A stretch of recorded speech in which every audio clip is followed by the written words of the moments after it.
Hello, hi, welcome to my channel. My name is Reese. If you are new here, I talk about books. If you are not new here, thank you so much for coming back and watching another video of mine. I'm happy to have you here. I'm happy to have everybody here. I am answering some questions today. The "what kind of reader are you?" tag. This tag comes from the awesome Nathan of Nathan's Nook. If you don't know him, you should check out his channel.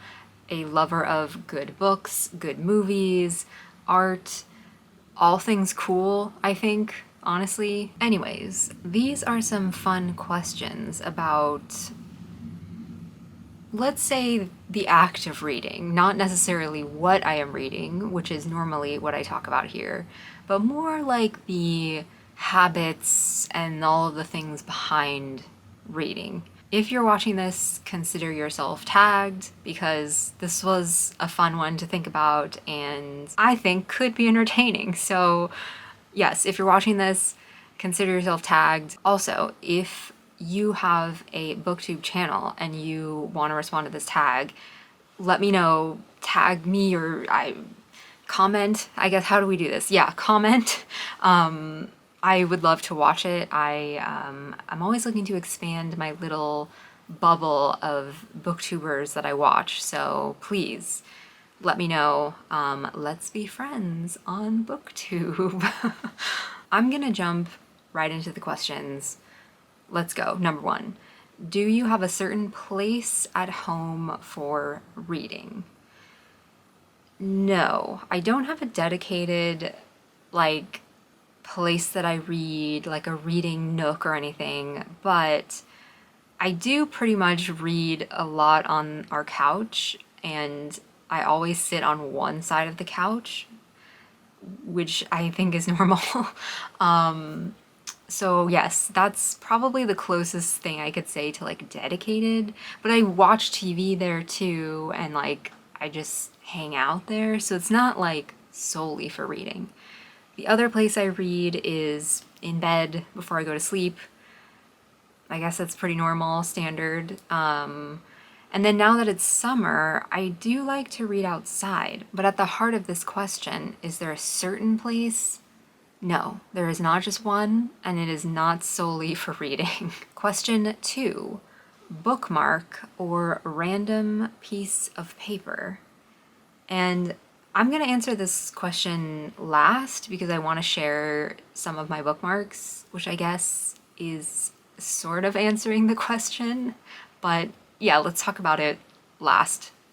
Stick around. Question 3, can you just stop reading or do you have to stop after a chapter / certain amount of pages? If I'm reading before bed and I'm like really tired, I will just stop wherever I am. And that's maybe unhinged behavior, but usually I will try to stop at a chapter or like, like a clear section break or at least a paragraph. I don't love just being so tired that I have to stop wherever I am because usually that means some of what I just read I didn't actually like take in, and then I have to go back and figure out like, okay, what do I remember last?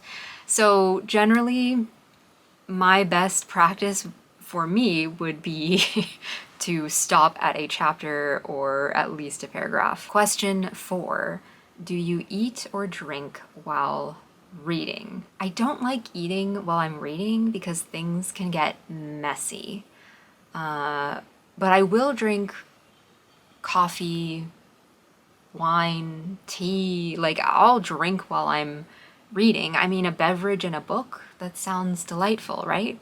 And I guess the one exception I'll make to the no eating while I'm reading rule is if it's something like a single, like I can pick it up, it's not gonna get my hands sticky, neat, something neat. So off the top of my head, I'm thinking like Trader Joe's Scandi Swimmers.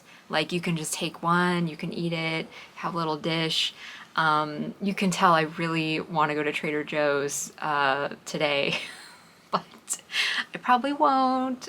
Yeah, because I really don't need anything there other than Scandi Swimmers. Question 5. This is about multitasking. Music or TV while reading? I TV while reading, I can't even fathom it. I don't like listening to music while I'm reading either. I will listen to like ambient YouTube channels. You know, there's one in particular that I enjoy, Autumn Cozy. I'll link her channel. It's just like very seasonally based. So like right now for me it is summer, so I'm either, if it's winter, I'm in like rain, winter, snowy, crackling fire. If it's summer, spring, or autumn, I'm in like autumn vibes. So yeah, that's what I listen to. Question 6. One book at a time or several at once? I don't really have anything against reading multiple books at once. I'm doing that right now. I think especially if it's like a fiction and a nonfiction book, or books that are very different vibes, or like an audiobook and a, physical book. Sometimes I recognize that if I pick up a second book, it might be because the original book is just not like doing it for me. And then I will kind of use that as an excuse to just not finish the book. Which, I could DNF it, but I should probably get better about just DNFing things if I'm like not vibing with it. But yeah, generally I can read multiple books at once and there's not a problem. Question 7, reading at home or everywhere? My answer to this is reading everywhere. Unless I am solely walking my dog, there is always a book in my bag. You never know when the occasion will arise that you'll be just waiting around and, you could go on your phone, which is what I tend to do. But if I have a book, I will pick up my book. And yeah, it's a good habit to be in the practice of if you are trying to read more. Always have a book with you. I also love reading on like trains and the subway. I don't commute by subway anymore, but when I did back in the day, it was a boon to my reading. Coffee shops and bars, I in theory also like reading in, but sometimes the music and like other noise can be a problem. So yeah, I haven't been doing that as much as I thought I would be this summer. But general answer to this question is reading everywhere and always. Question 8, reading out loud or silently in your head? I pretty much exclusively read silently in my head unless I am sitting next to my husband and there's a particular line that I think he would enjoy. Like when I was reading George Saunders, that happened a lot. But generally, I will not just speak a line out loud, though that seems very nice. I mean, I will reread things if I find something like very meaningful, but aloud, no. Maybe I'll try that. Question 9. Do you read ahead or even skip pages? No, I could never do this. No, like I just couldn't imagine, you know what I mean? Sometimes I'll kind of like flip through to see quickly how much is left in a chapter or something if I know I need to like wrap up my reading session, but I will never like actually read those pages, if that makes sense. Question 10, breaking the spine or keeping it like new. I don't think I'm actually that precious with my books. I don't like purposefully crack them open, but I'm not afraid of like that happening during the reading process, you know? Because I feel like that will inevitably happen. I'm also not afraid of like dog-earing pages or anything like that. Yeah, for me, the experience of like reading and holding a physical book, turning a page, like the tactileness of everything, it's like another level of interacting with the art that I'm finding myself thinking about a lot lately. It's not just the words that are entering your mind as you're reading, but it's also like the physical act of like sitting with this story. And yeah, I'm not so precious with the book. I've been thinking about this because I'm currently reading a physical book and then I'm reading a book on my Kindle. And I don't know if it's because the book that's on my Kindle is just like not as good, but it's sometimes a struggle for me to want to pick that up and read it. I don't like it's like one screen, and then if you want to flip back a couple pages because you're not sure of like a character's name or something, you have to like press. It's like, yeah. I mean, everything I do these days is digital, like a screen, you know? And so, I mean, not everything, but you know, like work stuff and a lot of things are on a screen. And I just don't really like reading on a screen. Yeah. So, what was this question? Will I crack a book open? Yeah, I will, because a book is a physical art object and it's one that you don't necessarily have to keep your distance from and observe. You can interact with it, and I think that's a really important part of reading for me. Question 11. Do you write in your books? Yes. Hold on. I'm going to get my props here. Okay, yes. So the answer is yes. I do write in my books. That's probably not a surprise after my response to the last question. Usually I'm underlining because I have a pen. And I also use highlighters. I guess I don't do a lot of like note taking per se, but I will underline or star or heart things that are important. Sometimes I will write the word wow, or, you know, LOL, which is like weird and a whole nother level of like things. I'm a big believer in like tools as a artist, so these are my reading tools.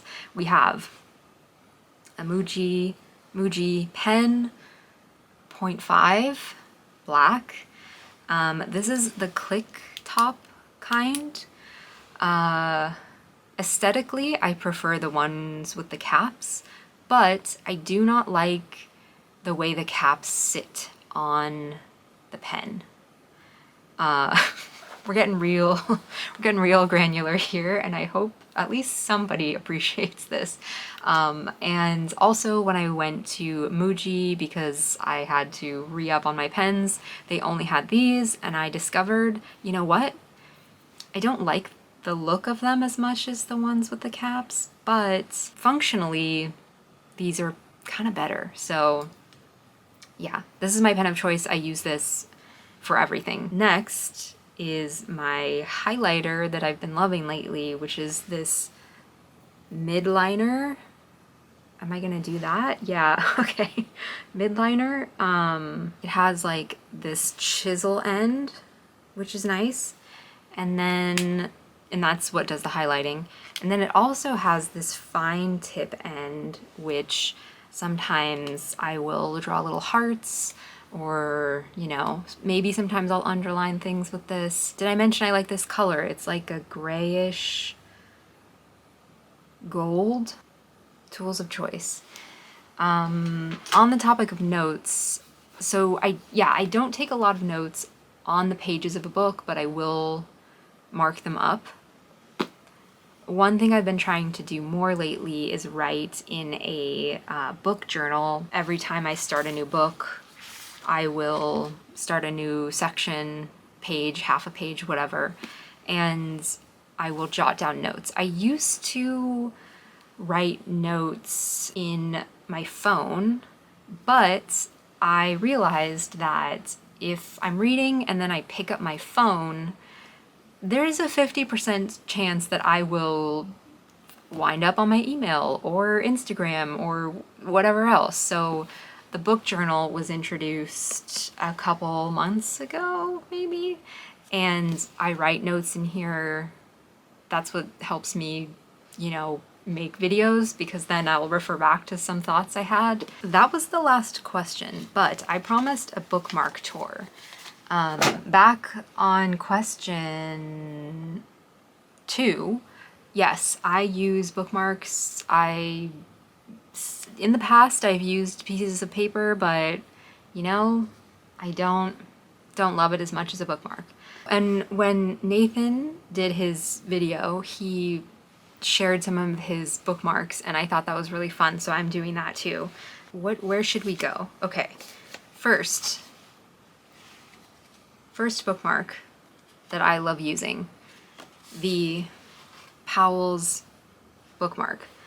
I have like probably 15 of these, but this I think is an older version. The newer ones look a little different. I don't have one here with me, but I'll put a photo of it, I guess, if anyone's curious.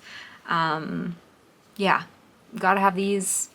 Anytime you go to Powell's, they will probably give you a bookmark, so I have a lot of those. Okay, next. Of course, we're gonna talk about the Sunny's bookmark. This is like, I think, the original one. It has this like textured paper, and it's like this cardstock. It's really nice. Yeah, it has this sort of like, I don't know how else to describe it, but like old yearbook cover texture. It's a great bookmark. It's a great size. It's a great like thickness, all the things. I love this bookmark. It's a good one. Sunny's, if you don't know, was started by a awesome booktuber, and she had a book truck, and then she turned it into a physical space down in Yuma, Arizona. Really cool person, bookseller. She's awesome, CJ. Gotten some great book recommendations from what she has shared. Yeah, you should check her out as well. Okay, next is this bookmark, which is, if you can't tell, designed like a library. I mean, I guess, do libraries don't have these anymore, do they? It's like the card where you would stamp when the book was due. I don't even know what this is called. Library insert card. I love that. This is from a local bookstore, and I thought it was really cute design. Okay, next bookmark that I want to talk about are these things. They're called book darts. They're like these little metal little, how do I do this? You kind of just clip it onto the page that you're reading, and I forget where I got like this. It kind of just holds the spot, and then I don't know if you can see it. In theory, I like the minimalness of these, and I like how they're designed, And yeah, I think they're great, but they are so thin. They're like not substantial enough for me. So I haven't really been using them. But I think I would be interested in something similar to this. Like if I were to ever design a bookmark, I would probably do something similar to this, but like a little more heft to it, if that makes sense. Last bookmark that I enjoy in my collection is this bookmark, which is funny, and my friend gave me as part of a birthday gift. This is just funny, right? Like a bookmark that's like, I'd rather be, yeah, yes, I think that's funny. This goes in the camp of like bumper stickers that are offbeat and quirky and weird and all the things that I love. Anyways, bookmarks, they're great. I love them. Give me all your good bookmark recommendations and yeah, send them my way. Also, if you're watching this again, you are tagged. Please feel free to respond to this. Let me know if you do, because I would love to hear your answers, and let's chat about all the ways in which we read. It's so fun. Anyways, I'm gonna end this video here because I'm starting to ramble a little, starting to go a little bit off topic. But yeah, I hope you are in the middle of a great book. If you were to answer one question, I'm curious if you use a bookmark or not. I think that's kind of like a polarizing question and activity, so let me know. Thank you again so much. I will see you in the next video. Bye.